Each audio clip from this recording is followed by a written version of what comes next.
Bonjour pour ce numéro 42 du Petit Journal. Je voulais avant tout revenir sur ce projet d'urbanisme dont je vous ai déjà parlé, qui se trouve sur Fontainebleau, mais mitoyen de la ville d'Avon, entre le centre d'affaires Gambetta et la halle de Villars, avenue Gambetta. Ce projet, je n'y ai pas du tout été associée, à mon grand regret.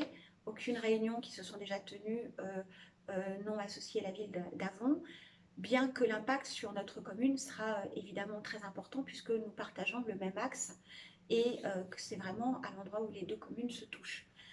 Des informations que j'ai eues, ce sont 489 logements qui sont à ce stade prévus sur cette parcelle qui fait environ 2 hectares, ainsi qu'un silo de parking et un hôtel de 100 chambres. Ce qui est plutôt une bonne chose en termes d'activité, mais qui reste très faible par rapport au nombre de logements. Le nombre de logements prévus va engendrer plusieurs centaines de véhicules supplémentaires sur cet axe Gambetta-Halle-de-Villars qui est déjà excessivement fréquenté. Je pense qu'il faut vraiment que la ville d'Avon ait son mot à dire pour que ce projet puisse être revu, et notamment revu à la baisse en termes de densité. La densité y sera beaucoup plus forte, par exemple, que sur la ZAC des Yèvles de Changy.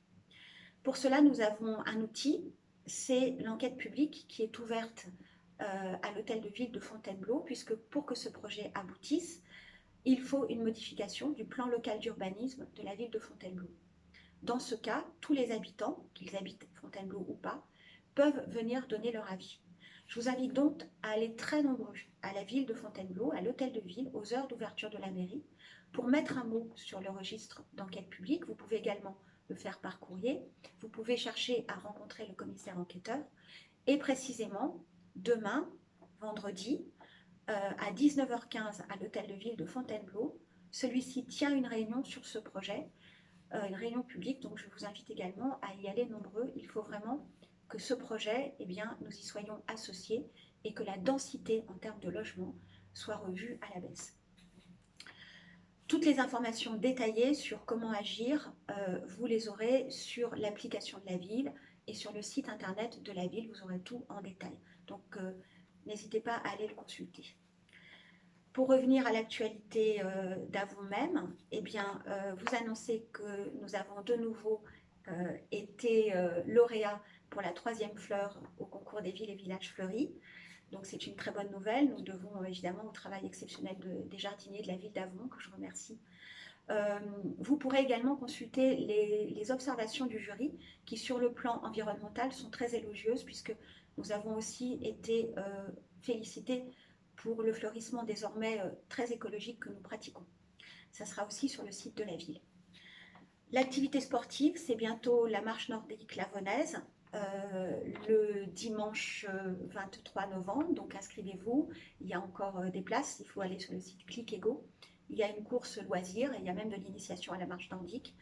Ça sera un bel événement et l'occasion de vous initier à cette pratique douce, extrêmement bonne pour la santé. Et puis sur le plan culturel, il y a un ciné-ballet ce soir, qui sera un film de David Lynch, une histoire vraie.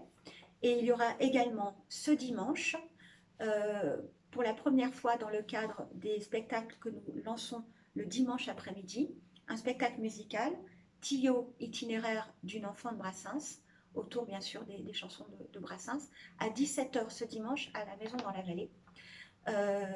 Et ce spectacle remarquable a été récompensé d'un Molière et d'un prix d'interprétation musicale. Voilà, j'en ai fini pour ce petit journal.